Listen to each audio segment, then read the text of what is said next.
Have you ever wondered why we suffer? Why do we feel pain, sadness, and frustration? Today we're going to talk about a powerful idea that can change your life. It's about understanding suffering, and it comes from Buddha and other wise teachers throughout history. This idea is like a key that can unlock a door to a happier, more peaceful life. But it's not just an old idea, it's something that can help us right now in our everyday lives. Now you might be thinking, why should I care about understanding suffering? Can't I just try to avoid it? Well, here's the thing. If we don't learn to deal with suffering, we might keep feeling unhappy. It's like having a splinter in your foot. If you ignore it, it will keep hurting every time you take a step. But if we do learn to understand and handle suffering, we can find peace and joy in our lives. It's like learning to swim. Once you know how, you can enjoy the water instead of being afraid of it. Suffering isn't just about big, terrible things that happen. It's also about the little annoyances and frustrations we face every day. Maybe it's getting stuck in traffic, arguing with a friend, or feeling like you're not good enough. These things can add up and make life feel hard. But what if there was a way to change how we see these problems? What if we could learn to handle them better? Let's start by talking about what suffering really is. You might think suffering is just feeling bad, but it's a bit more complicated than that. Suffering is when we feel upset or unhappy because things aren't the way we want them to be. It's that feeling of wanting things to be different and struggling because they're not. For example, imagine you're looking forward to going to the beach on Saturday. You've been waiting all week and you're so excited. But when Saturday comes, it's raining. You feel disappointed and upset. That's suffering. It's not just the rain, it's the difference between what you wanted, a sunny day at the beach, and what you got, a rainy day stuck inside. Or think about when you're trying to sleep, but your neighbor is playing loud music. You get more and more frustrated as time goes on. You keep thinking, if only they would turn it down, I could sleep. That frustration and anger, that's suffering too. Suffering can be big or small. It can last a long time or just a moment. Sometimes it's about physical pain, like when you're sick.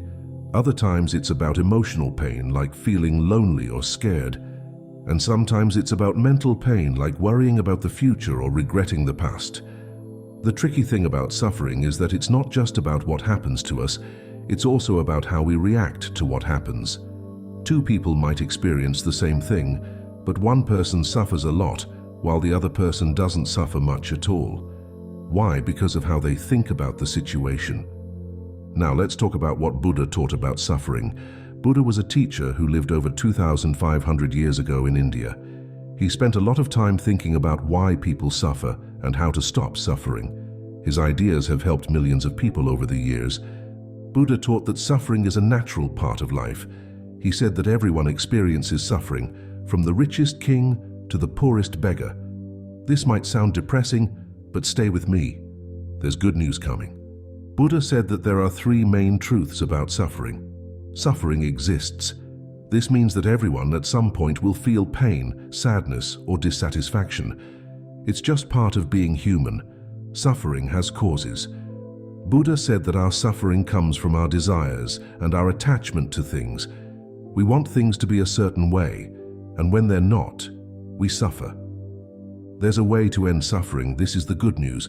Buddha taught that we can learn to stop suffering by changing how we think and act. Buddha explained that a lot of our suffering comes from wanting things we don't have, or wanting to get rid of things we do have. For example, we might want more money, a better job, or a perfect relationship.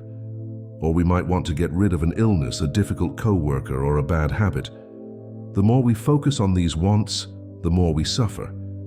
He also said that we suffer because we try to hold on to things that can't last forever. We want things to stay the same, but change is a natural part of life. Think about how upset we get when we lose something we love or when something we enjoy comes to an end. That's suffering caused by attachment.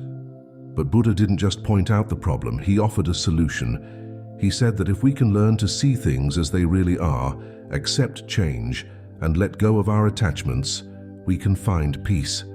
This doesn't mean we stop caring about things. It means we learn to care without letting our happiness depend on getting what we want. Buddha taught a path called the middle way.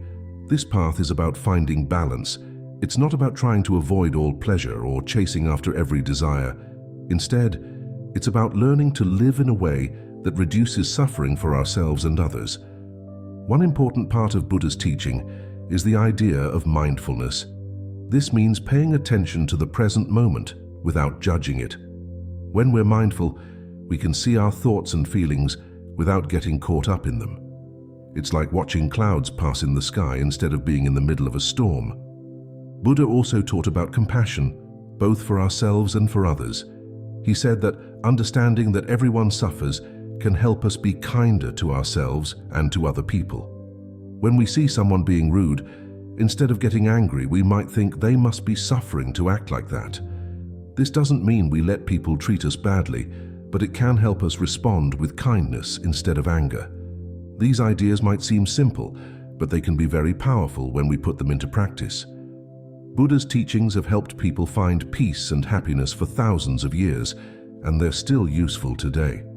While Buddha's ideas are still important, many people today think about suffering in new ways too. Modern psychology, for example, has its own ideas about why we suffer and how to deal with it. One modern view is that some suffering is actually helpful. It can teach us important lessons or motivate us to make changes in our lives. For example, feeling lonely might push us to reach out and make new friends. Failing at something might teach us what we need to improve. Another modern idea is that trying to avoid suffering can actually make things worse. When we try too hard to avoid negative feelings, we might miss out on important experiences. For example, if we never take risks because we're afraid of failing, we might miss out on great opportunities. Many psychologists today talk about the importance of accepting our feelings, even the painful ones.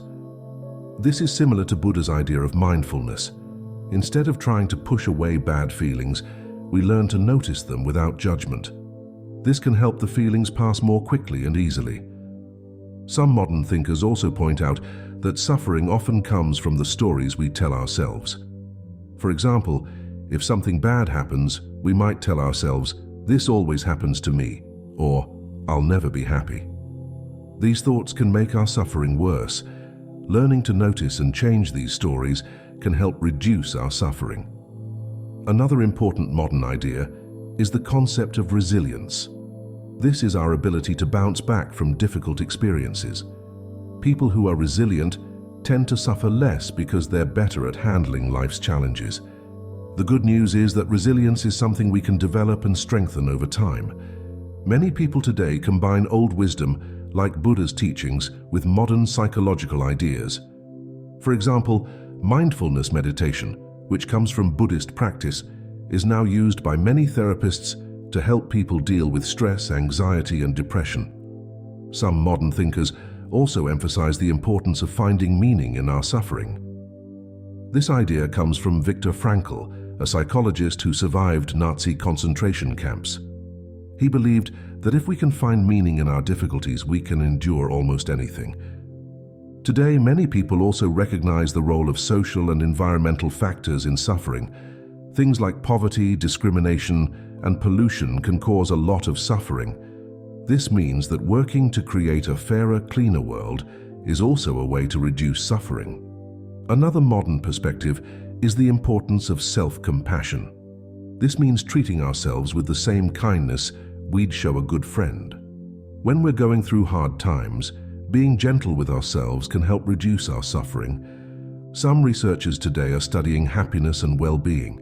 They found that certain practices, like expressing gratitude, nurturing relationships, and helping others, can increase our happiness and reduce suffering.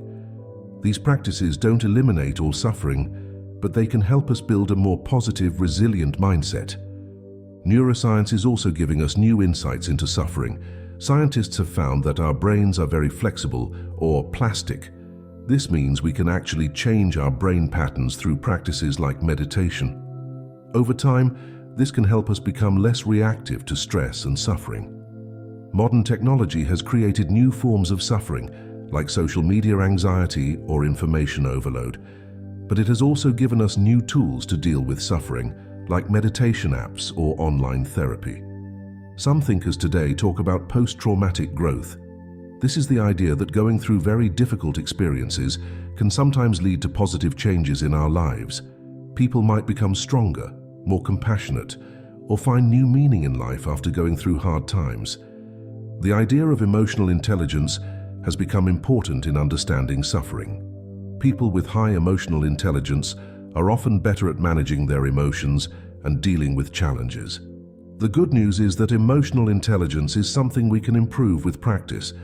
Many people today recognize that physical health and mental health are closely connected. Taking care of our bodies through exercise, good nutrition, and enough sleep can help reduce mental and emotional suffering. Some modern approaches to suffering focus on changing our behaviors rather than just our thoughts. For example, behavioral activation therapy encourages people who are depressed to engage in activities they enjoy, even if they don't feel like it at first. The concept of flow is another modern idea related to suffering. When we're fully engaged in an activity we enjoy and are good at, we enter a state of flow where we forget our troubles. Finding more opportunities for flow in our lives can reduce suffering. Many people today are interested in the connection between suffering and personal growth. The idea is that challenges and difficulties, while painful, can also be opportunities for learning and becoming stronger. There's also growing recognition of the importance of social connections in dealing with suffering. Having strong, supportive relationships can help us weather life's storms more easily. Some modern approaches emphasize the role of our bodies in suffering.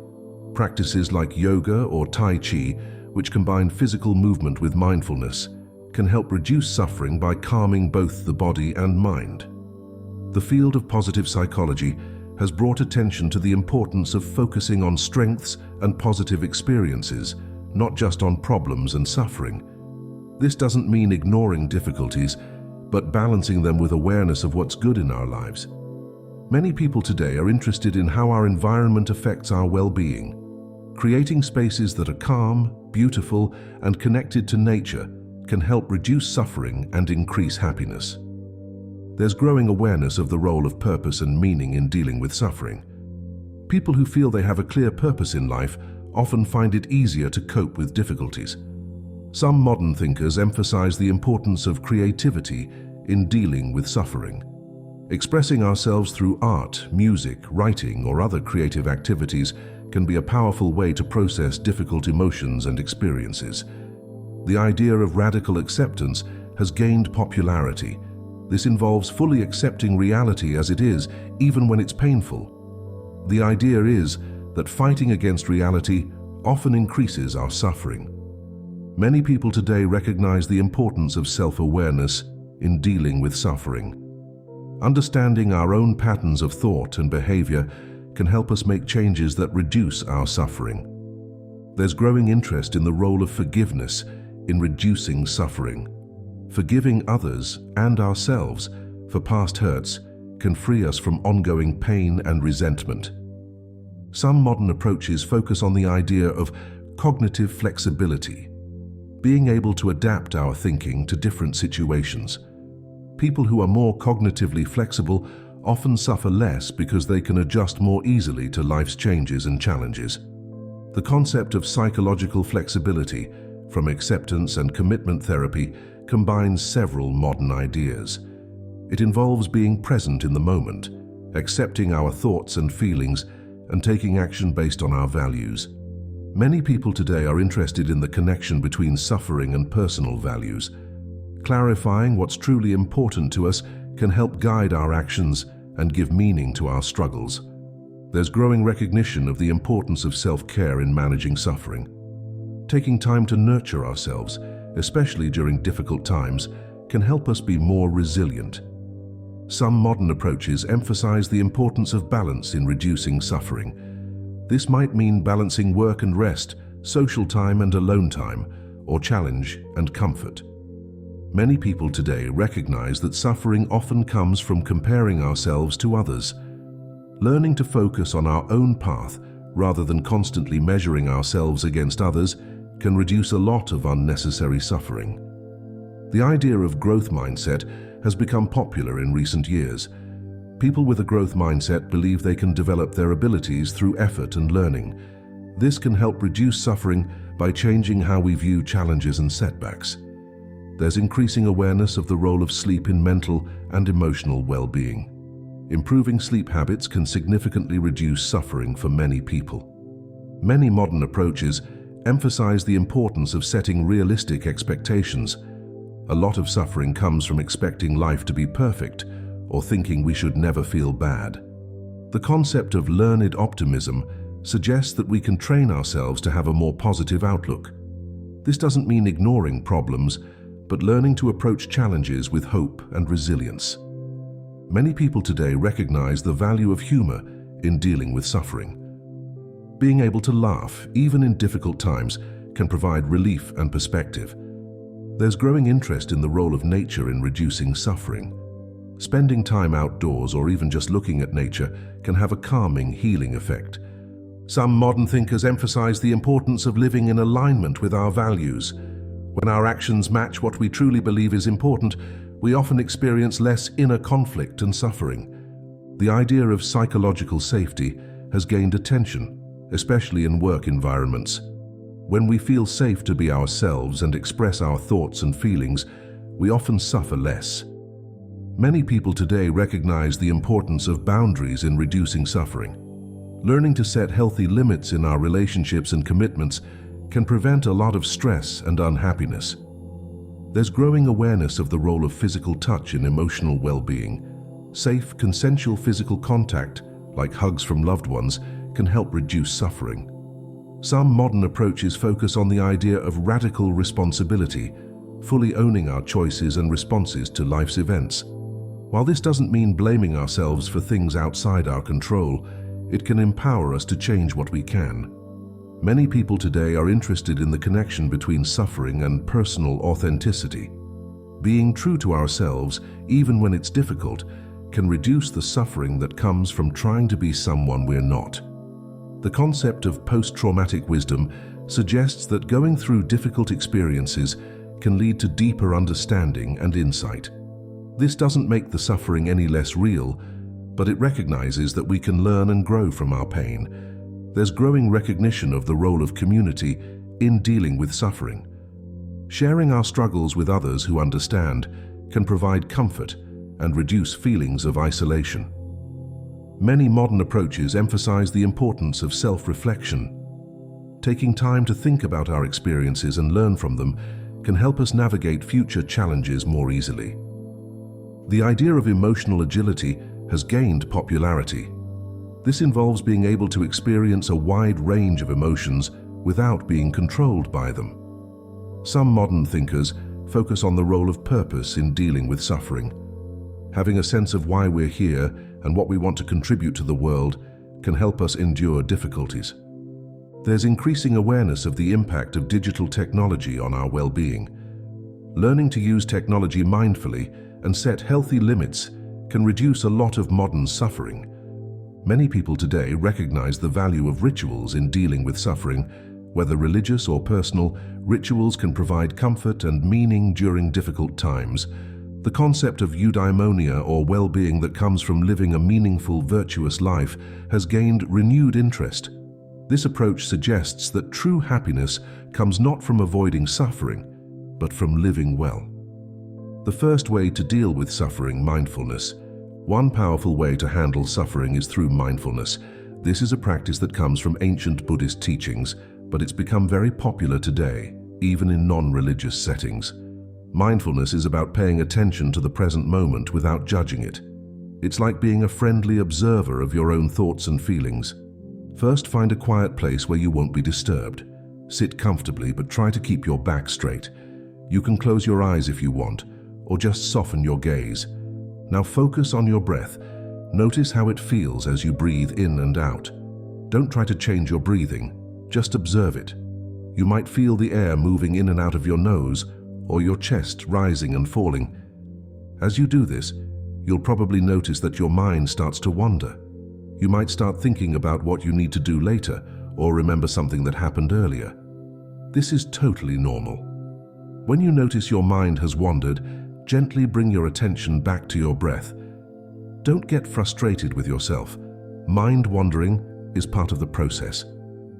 Try doing this for just a few minutes at first. You can gradually increase the time as you get more comfortable with the practice. Mindfulness can help with suffering in several ways. First, it helps us realize that our thoughts and feelings are not facts. They're just mental events that come and go. This can give us some distance from painful thoughts or emotions. Second, mindfulness helps us stay in the present moment. Often we suffer because we're worrying about the future or regretting the past. By focusing on the present, we can reduce this kind of suffering. Third, mindfulness can help us notice patterns in our thinking that might be causing us unnecessary suffering. For example, you might notice that you tend to assume the worst in uncertain situations. Once you're aware of this pattern, you can start to change it. Remember, mindfulness is a skill that takes practice. Don't expect to be perfect at it right away. Even a few minutes of mindfulness each day can start to make a difference in how you deal with suffering. Another helpful method for dealing with suffering is cultivating compassion, both for ourselves and for others. Compassion is about recognizing suffering and wanting to help. It's like kindness, but with an added element of understanding and empathy.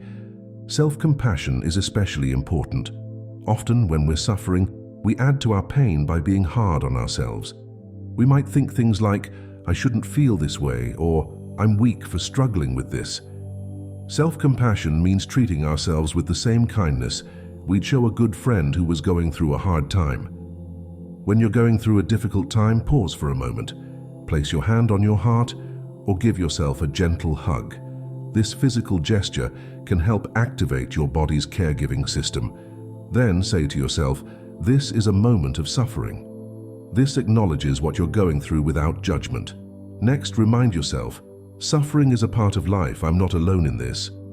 This helps you feel connected to others who have gone through similar experiences. Finally, ask yourself, "What do I need right now?" Or "How can I comfort and care for myself in this moment?" Then, try to give yourself what you need, whether it's rest, a talk with a friend, or just some kind words. Compassion for others is equally important. When we see that everyone suffers, it can help us feel less alone in our own suffering. It can also motivate us to help others, which often makes us feel better too. Think of someone you know who's going through a hard time. Imagine their situation and how they might be feeling.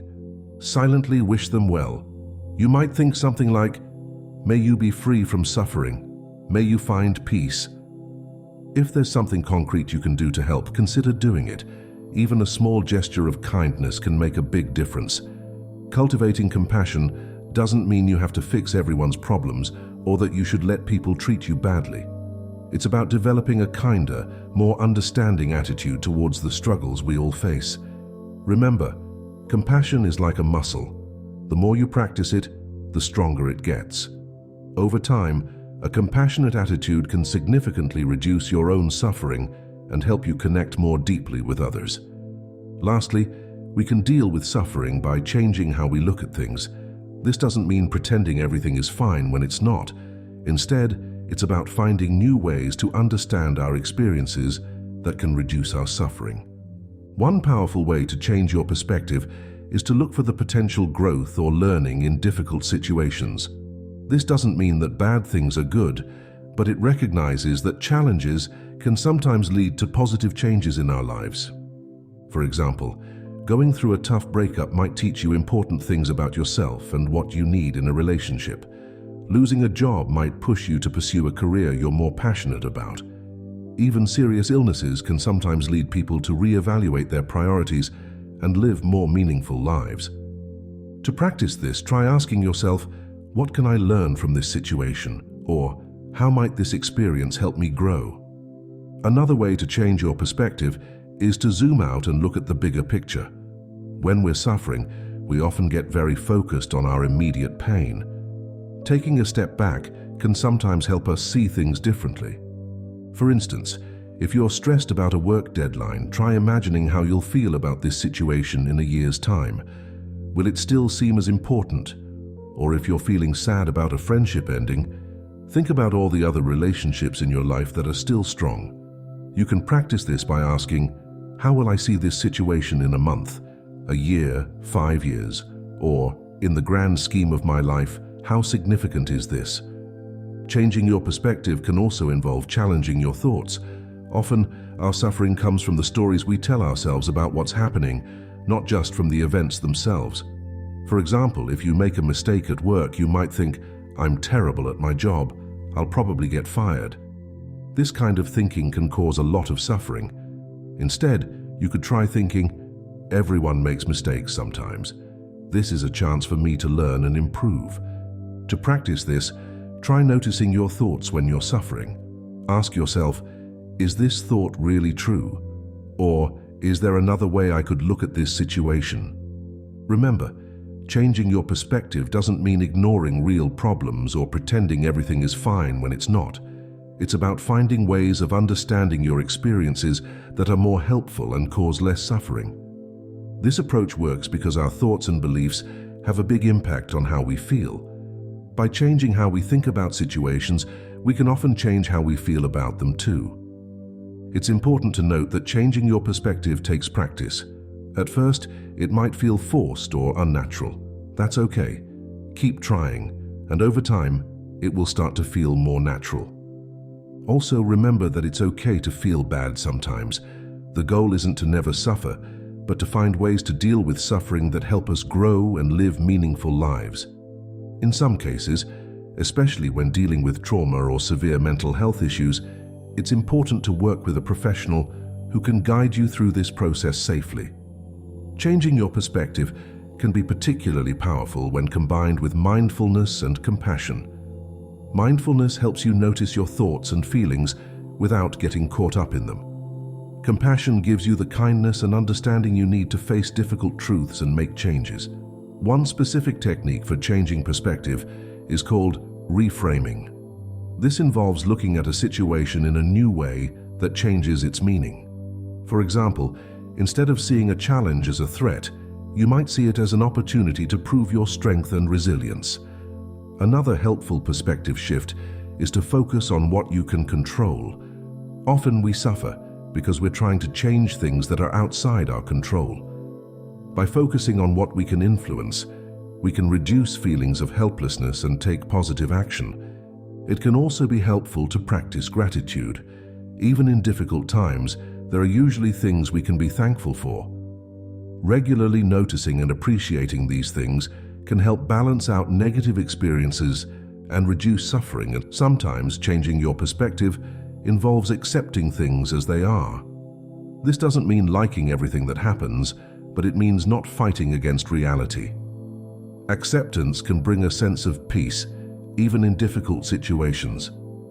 Another powerful perspective shift is to focus on your values. When you're clear about what's truly important to you, it can help you navigate difficult times with more purpose and resilience. Remember, changing your perspective isn't about positive thinking or denying reality. It's about finding ways to understand your experiences that are more helpful and lead to less suffering. It's also important to be patient with yourself as you practice changing your perspective. Like any skill, it takes time to develop.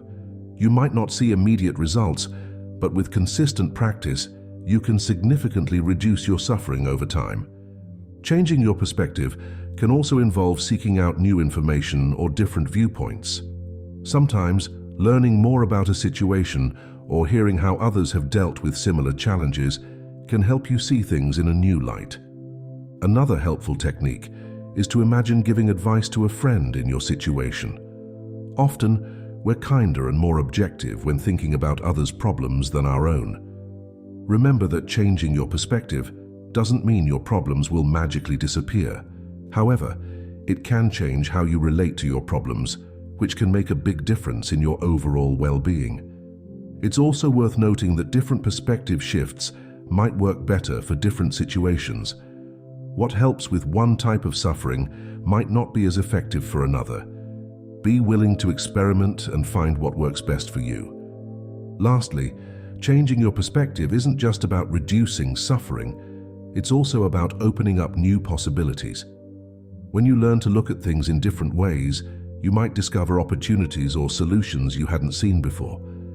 By practicing mindfulness, cultivating compassion, and changing your perspective, you have powerful tools to deal with suffering. Remember, the goal isn't to eliminate all suffering. That's not possible. Instead, these methods can help you navigate difficult times with more ease, learn from your experiences, and live a richer, more meaningful life. How these ideas can change your life. When you start using these methods to deal with suffering, you might notice some big changes in your life. These changes don't happen overnight, but with practice, you'll likely see a difference in how you feel and how you handle tough situations. One of the first things you might notice is that you're less reactive to problems. Instead of immediately getting upset when something goes wrong, you might find yourself pausing and taking a breath first. This little pause can make a big difference in how you respond to challenges. You might also start to feel more peaceful overall. By practicing mindfulness, you learn to be more present in each moment. This can help you worry less about the future and dwell less on the past. You might find yourself enjoying simple things more, like a cup of coffee or a walk in nature. Another positive change could be in your relationships. When you're more compassionate with yourself, it often becomes easier to be compassionate with others. You might find that you're more patient with people, or that you're better at understanding different points of view. This can lead to deeper, more satisfying relationships.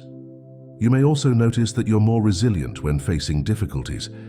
Instead of feeling overwhelmed by problems, you might find yourself thinking, "This is hard, but I can handle it." This resilience can help you bounce back more quickly from setbacks. Your self-talk might change too. Instead of being harsh with yourself when you make mistakes, you might find yourself being more understanding and supportive. This kinder self-talk can boost your confidence and make it easier to learn and grow from your experiences. You might also become better at recognizing unhelpful thought patterns. For example, you might catch yourself catastrophizing, imagining the worst possible outcome, and be able to challenge these thoughts. This can significantly reduce anxiety and unnecessary suffering. Another change you might notice is that you're more adaptable. When things don't go as planned, you might find it easier to adjust and find new solutions. This flexibility can make life feel less stressful and more manageable. You may also develop a greater sense of connection with others. When you recognize that everyone suffers, it can help you feel less alone in your own struggles. This sense of shared humanity can be very comforting. Your ability to focus might improve too. Regular mindfulness practice can enhance concentration, which can be helpful in many areas of life, from work to hobbies. You might find that you're better able to enjoy positive experiences. By being more present and aware, you can more fully appreciate good moments when they happen. Your emotional intelligence might increase. You may become more aware of your own emotions and better at understanding others' feelings. This can be incredibly helpful in both personal and professional relationships. You could also develop a greater sense of purpose or meaning in life. By reflecting on your values and what's truly important to you, you might gain clarity about what you want to do with your life. Your physical health might even improve. Stress can take a toll on the body, so as you learn to manage stress and suffering better, you might notice improvements in things like sleep, digestion, and overall energy levels. You may find that you're more creative in solving problems. By looking at situations from different perspectives, you might come up with innovative solutions you wouldn't have thought of before. Remember, these changes don't happen all at once, and they might not all happen for everyone. But even small improvements in how you handle suffering can make a big difference in your overall quality of life. It's also important to note that using these methods doesn't mean you'll never suffer again. Life will still have its ups and downs, but you may find that you're better equipped to handle the downs and that you can move through difficult times more easily. Lastly, many people find that as they get better at dealing with their own suffering, they become more able to help others who are struggling. This can lead to a sense of fulfillment and purpose that further enhances well-being. We've journeyed through some powerful ideas about suffering, from ancient wisdom to modern insights. We've explored how mindfulness can help us observe our thoughts and feelings without getting caught up in them. We've looked at how compassion, both for ourselves and others, can ease our pain and connect us with others. and we've seen how changing our perspective can transform our experience of difficult situations. Remember, dealing with suffering is a skill. Like any skill, it takes practice. You won't be perfect at it right away, and that's okay. Be patient with yourself as you try out these ideas. It's also important to remember that these methods aren't about eliminating all suffering from your life. That's not possible, and it's not even desirable. Some suffering is a natural part of being human, and it can often lead to growth and deeper understanding. Instead, these methods are about changing your relationship with suffering. They can help you navigate difficult times with more ease, learn from your experiences, and live a richer, more meaningful life. As you go forward, try to incorporate these ideas into your daily life. Maybe start with a few minutes of mindfulness practice each day. Try to be more compassionate with yourself when you're struggling. Look for opportunities to shift your perspective when you're facing challenges. Remember, you're not alone in your suffering. Everyone faces difficulties, and everyone struggles sometimes. By understanding this, we can feel more connected to others and more compassionate towards ourselves. Lastly, if you're dealing with severe suffering or mental health issues, don't hesitate to seek professional help. These ideas can be powerful tools, but they're not a substitute for medical or psychological treatment when it's needed. Thank you for taking this journey to understand suffering better. May these ideas bring you peace, resilience, and a deeper appreciation for the richness of human experience, even in its most challenging moments.